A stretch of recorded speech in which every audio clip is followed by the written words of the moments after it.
Why you should never beg for love. There is a quiet kind of pain that doesn't scream, doesn't explode, doesn't announce itself to the world. It's the pain of wanting someone to choose you and realizing they won't unless you shrink, chase, or plead. And that pain changes people. It makes strong people doubt themselves. It makes confident people question their worth. It makes loving people feel like they are asking for too much, when all they wanted was effort, honesty, and presence. This is why you should never beg for love. Because the moment you have to beg for love, it stops being love and starts becoming survival. Love is not something you should have to convince someone to give. Love is not a debate. Love is not a courtroom where you present evidence of your value. Love is not a performance where you exhaust yourself trying to prove you're enough. The moment you find yourself explaining why you deserve basic care, you are already standing in the wrong place. Real love does not need persuasion. It does not require repeated reminders of your worth. It does not make you compete with indifference. Love chooses freely, or it doesn't choose at all. And when someone hesitates to choose you, no amount of begging will turn hesitation into devotion. Begging for love slowly destroys your self-respect at first. It doesn't feel like begging. It feels like patience, understanding, giving someone time. But then patience turns into self-silencing. Understanding turns into excuse-making.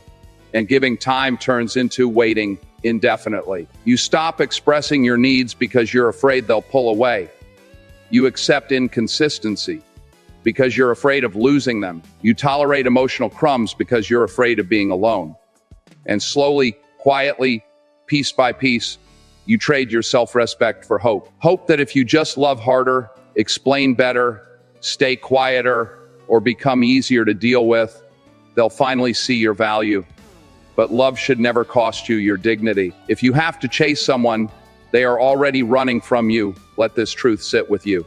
If someone truly wants you, they won't need to be convinced. They won't disappear when it's time to show effort. They won't go silent when accountability shows up. People make time for what matters to them. They prioritize what they value. They protect what they don't want to lose. So when someone repeatedly makes you feel like an option, that is the answer, even if it's painful. And chasing someone who is running doesn't make them stop. It just leaves you exhausted. Love that has to be begged for is conditional. When you beg for love, it often comes with strings attached. You get affection only when you're agreeable. Attention only when you don't ask questions. Connection only when you don't need reassurance. That is not love. That is control disguised as affection. Real love doesn't punish you for having needs. It doesn't withdraw when you speak your truth. It doesn't require you to abandon yourself to keep it alive. If love disappears the moment you stop chasing it, then love was never really there. You are not too much. You were just asking the wrong person. One of the deepest wounds begging for love creates is this belief: maybe I'm too much, too emotional, too sensitive, too needy, too intense. But the truth is, you were not too much. You were simply asking someone who had too little to give. The right person will not feel overwhelmed by your honesty. They will not feel burdened by your emotions. They will not make you feel ashamed for wanting consistency. Love doesn't ask you to dim yourself. It meets you where you are and says, stay. Begging keeps you stuck in potential instead of reality. When you beg for love, you often fall in love with potential. You don't love who they are. You love who they could be if they healed, if they tried, if they changed. And potential is dangerous because it keeps you investing in a future that may never arrive. You stay because of what might happen. You wait because of what used to happen. You hope because of what you imagine could happen. Meanwhile, reality keeps showing you the same truth over and over again. And ignoring reality is one of the most expensive mistakes you can make with your heart. Love should not feel like anxiety. If love constantly makes you anxious, something is wrong. If you're always wondering where you stand, something is wrong. If you're afraid to speak up, something is wrong. If you feel like you're always one mistake away from being abandoned, something is wrong. Love should bring calm, not confusion, security, not fear, clarity, not constant doubt. You should never have to beg someone to treat you with consistency. When you beg for love, you teach people how to treat you. This is a hard truth. But an important one, when you accept crumbs, people learn they don't need to give a meal. When you stay after being disrespected, people learn your boundaries are flexible. When you keep chasing, people learn they don't have to move. Begging doesn't inspire respect, it reinforces imbalance. And love cannot grow where respect does not exist. Walking away is not losing, it's choosing yourself. Many people stay because they're afraid of losing someone. But what they don't realize is this: they are already losing themselves. Walking away from someone who won't choose you is not failure, it's courage. It's choosing peace over chaos, self-respect over longing, reality over illusion. And yes, it hurts, but the pain of walking away is temporary. The pain of staying and begging lasts much longer. Love given freely is the only love worth accepting. The most powerful kind of love is effortless, not because it's easy, but because it's mutual. It flows both ways. It doesn't need chasing. It doesn't need begging. Both people show up. Both people care. Both people choose. That kind of love exists, but you cannot find it if you're clinging to someone who refuses to meet you halfway. You deserve to be chosen without convincing. Let this be the standard. You refuse to compromise. You deserve love that chooses you openly. Love that doesn't hesitate.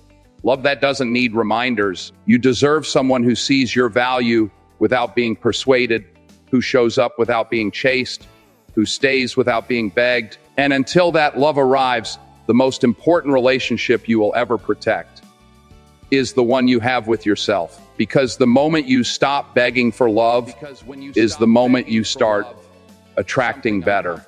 And that moment, that decision, that quiet, powerful choice to walk away from what diminishes you is where your real healing begins. No longer explaining yourself.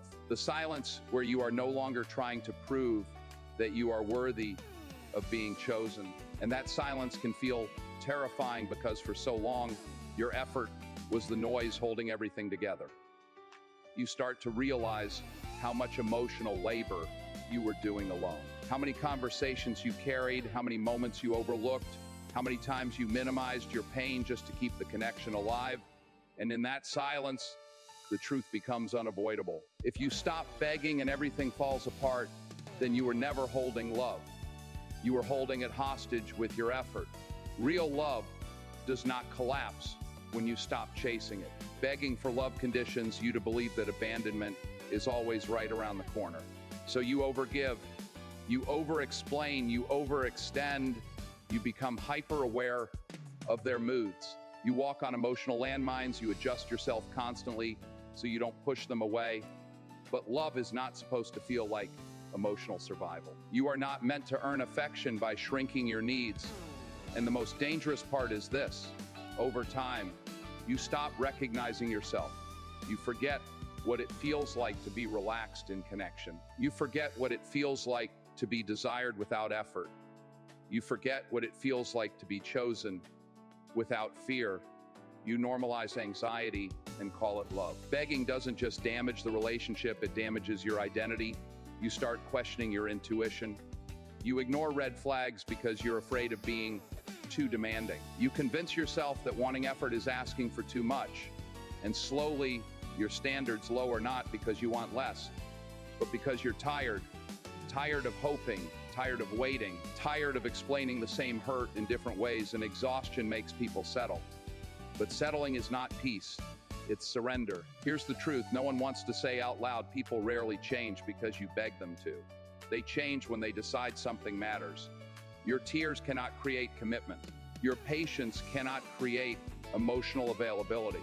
Your loyalty cannot heal someone who refuses to look at themselves. Love cannot be forced into existence through suffering. And the more you beg, the more you teach yourself that love must hurt to be real.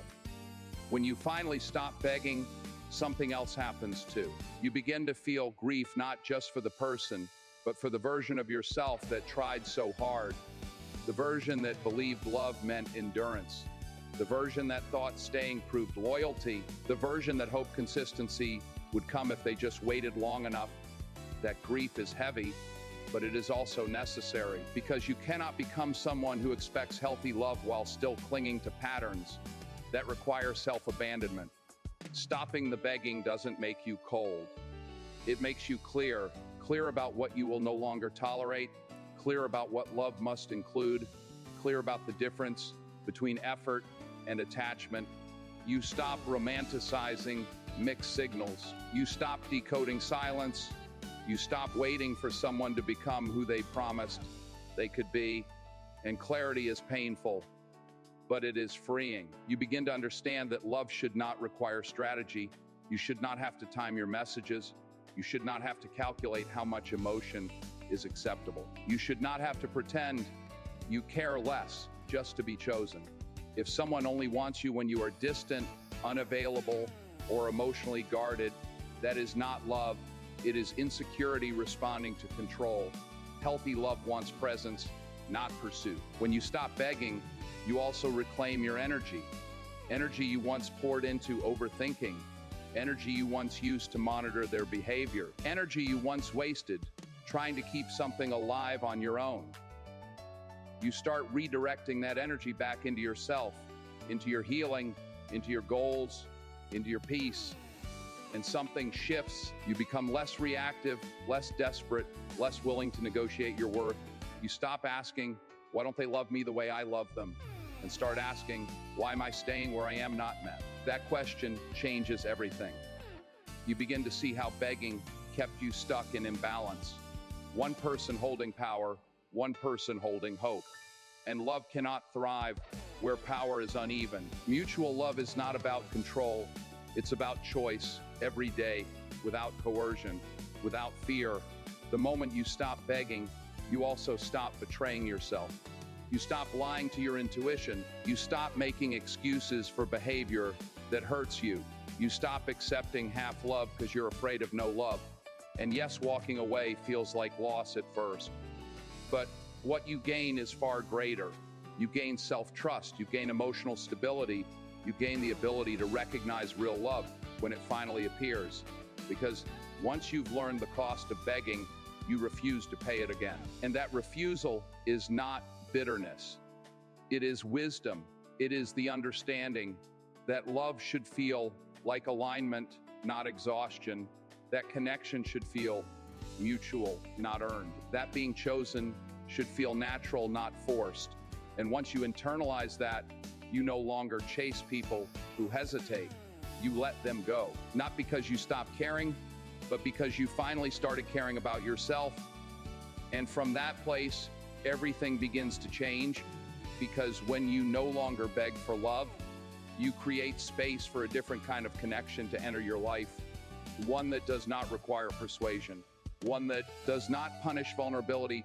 One that does not make you question your worth on quiet nights or loud days. One that meets you where you stand instead of asking you to kneel. And as you continue walking forward with that understanding, shedding the old habits of chasing and pleading and waiting, you begin to realize that the greatest love you ever learned was not how to hold on, but how to let go with dignity, how to stand firm in your value, even when your heart is tender, how to trust that what is meant for you will never require you to be seen. And this realization doesn't arrive all at once. It unfolds slowly, layer by layer, choice by choice, moment by moment, as you keep choosing self-respect over longing, clarity over confusion, and truth over fantasy, knowing that this story is not finished yet, that there's more healing ahead, more understanding ahead, more love ahead. As long as you keep moving forward without begging, without shrinking, without forgetting who you are. And as you keep moving forward, something subtle but powerful begins to happen inside you. You stop looking back as often. You stop replaying conversations, wondering what you could have said differently, what you could have done better, how you could have made them stay. Because deep down, you start to accept a truth that once felt unbearable. Someone who truly wanted to stay would not have needed to be convinced. That acceptance doesn't arrive gently. It arrives in waves. Some days you feel strong, grounded, resolved. Other days the memories return, the laughter, the closeness, the version of the future you imagined together. and your chest tightens. And in those moments, the temptation to beg returns, not always in words, but in thoughts, in the urge to check their social media, in the desire to send one last message, in the fantasy that maybe if they just understood how much you cared, everything would change. But this is where growth asks you to pause, to remember how it felt to abandon yourself, to remember how heavy it was to carry a relationship alone, to remember the nights you cried quietly so no one would hear how lonely love had made you feel. You are not healing to return to what broke you. Begging for love trains your nervous system to associate connection with instability. Your body learns to stay alert. Your heart learns to brace. Your mind learns to expect disappointment. So even when something good appears, you don't know how to relax into it yet. You wait for the other shoe to drop. You scan for signs of withdrawal. You prepare yourself for loss before it even happens. This is not weakness. This is conditioning. And unlearning, it takes time. As you stop begging, you also begin to redefine what attraction means to you. It's no longer about intensity, no longer about emotional highs and lows, no longer about being chosen after uncertainty. Instead, you start craving something quieter: consistency, reliability, emotional availability. At first, that kind of love might even feel unfamiliar, almost boring, because chaos once convinced you it was passion. But slowly, you realize peace is not boring, it's safe, and safety allows you to grow instead of survive. You also start to notice how differently you show up. You don't over-explain, you don't over-give, you don't apologize for having needs. You speak clearly, you observe actions more than words, you listen to how someone responds when you express yourself, not just what they say, but what they do afterward. And if effort is missing, you don't chase it, you let the absence speak. This is where real strength develops, not in dramatic exits, but in quiet consistency with yourself. You stop returning to places that drain you. You stop reopening wounds that never healed. You stop mistaking familiarity for compatibility. And the more you honor your boundaries, the more natural they feel. They are no longer walls built from fear. They become standards rooted in self-respect. At some point, you realize something else. Begging for love once felt like hope. Now it feels like betrayal to yourself. And that shift changes how you love moving forward. You still love deeply. You still care fully, but you no longer disappear in the process. You allow people to meet you where you are, or not at all. You begin to understand that rejection is not always a reflection of your worth. Sometimes it's simply misalignment. Sometimes it's emotional unavailability. Sometimes it's timing. And none of those things require you to plead. Love that belongs to you will recognize you without effort. As time passes, the urge to beg fades, not because you stopped wanting connection, but because you stopped equating love with pain. You start trusting yourself again, trusting your instincts, trusting that walking away from what hurts is not failure, it's wisdom. And with that trust comes a different kind of confidence, a quiet one, a steady one, the kind that doesn't announce itself but holds firm when tested. You begin to realize that the version of you who begged was not foolish. They were hopeful, they were loving, they were trying to make something work with the tools they had at the time. And instead of shaming that version of yourself, you honor them by not repeating the same pattern. Growth does not erase the past. It integrates it. And as you continue forward, still healing, still learning, still opening your heart carefully, but honestly, you carry this truth with you like an anchor. Love should never require you to kneel. Not emotionally, not mentally, not spiritually. You were never meant to beg to be valued. You are meant to be met. And even though the journey toward that kind of love is not linear, even though there are moments of doubt, loneliness, and longing along the way, you keep choosing yourself, not perfectly, not without struggle, but with intention, knowing that every step you take away from begging is a step closer to alignment, closer to peace, closer to a love that does not ask you to disappear to be kept. And as long as you remain committed to that truth, this story continues unfolding. teaching you more about patience, discernment, and self-respect, revealing new layers of strength you didn't know you had, preparing you for connections that will feel different, steadier, more mutual. And as you stand in that becoming, you understand that this chapter is still being written, that there is more clarity ahead, and that forward healing ahead begins to feel less like effort, as long as you keep walking, and more like alignment without begging. You no longer have to convince yourself without forgetting your worth. You simply are, not because the pain vanished, but because your values finally became louder than your fear. You start noticing how different your inner dialogue sounds now. You don't ask, "What's wrong with me?" anymore. You ask, "Does this situation honor who I am becoming?" That shift is everything, because the moment you stop internalizing rejection, you stop bleeding into places that cannot heal you. There will still be moments when loneliness whispers lies, when it tells you that begging was love, that trying harder was loyalty, that staying longer was strength. But, better now, strength is restraint. Strength is walking away from what keeps you small. Strength is resisting the urge to prove your worth to someone who is committed to misunderstanding it. And loneliness, real loneliness, is not being alone. It is being unseen in the presence of someone who should care. As you continue to heal, you begin to recognize emotional availability almost instantly. You notice who asks questions and listens to the answers. You notice who follows through without reminders. You notice who doesn't disappear when vulnerability enters the room. And just as importantly, you notice who doesn't. You stop making excuses for emotional absence. You stop romanticizing inconsistency. You stop mistaking attention for intention. Because now you understand, love that arrives with confusion will eventually leave with damage. There's a quiet confidence that develops when you no longer beg. You don't rush connections. You don't overshare to create closeness. You don't give more than is being offered just to feel secure. You allow relationships to reveal themselves naturally, and if effort is missing, you don't chase it. You observe, you accept, you choose accordingly.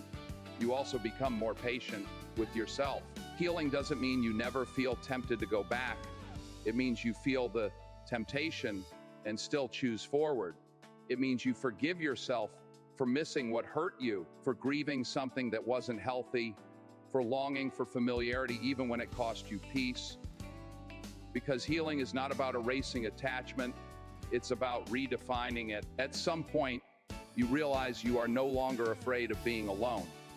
Not because solitude is easy, but because you trust yourself enough to sit with it. You trust that loneliness will not destroy you. You trust that you don't need to cling to feel whole. You trust that connection is meaningful, but not at the cost of self-respect. And that trust becomes magnetic.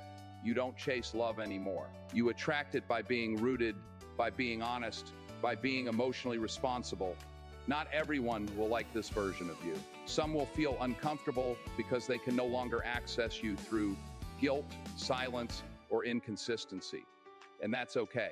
Not everyone is meant to walk with you into your healed chapter. You begin to understand that love should feel like collaboration, not competition. No one should have to audition for affection. No one should have to beg to be prioritized. No one should have to diminish themselves to be kept. Love should feel mutual even in its imperfections. And when you finally encounter love that does not require begging, it may surprise you. It won't arrive with chaos. It won't arrive with confusion. It won't arrive with emotional scarcity. It will feel steady, predictable in the best way, safe enough to relax into. And at first, your nervous system may not trust it, but slowly, gently, you will realize that all the times you begged were not failures. They were lessons. They taught you discernment. They taught you boundaries. They taught you what love is not. And because of that, you will never again mistake effort for affection, anxiety for passion, or longing for love. So you keep walking, not rushed, not hardened, not closed off, but grounded, with a heart that knows its worth, with standards shaped by experience, with a quiet certainty that love will meet you without asking you to kneel. And as this understanding deepens day by day, choice by choice, you realize that the greatest act of self-love was never begging harder, staying longer, or trying to be enough for the wrong person. It was choosing to stop, choosing to stand, choosing to walk forward with dignity. And as long as you continue honoring that choice, this story does not end here. It continues through healthier connections, clearer boundaries, deeper self-trust, and a love that arrives without resistance, without pleading, without conditions, unfolding in its own time, revealing itself as you remain committed to one simple truth. You were never meant to beg for love. You were meant to be met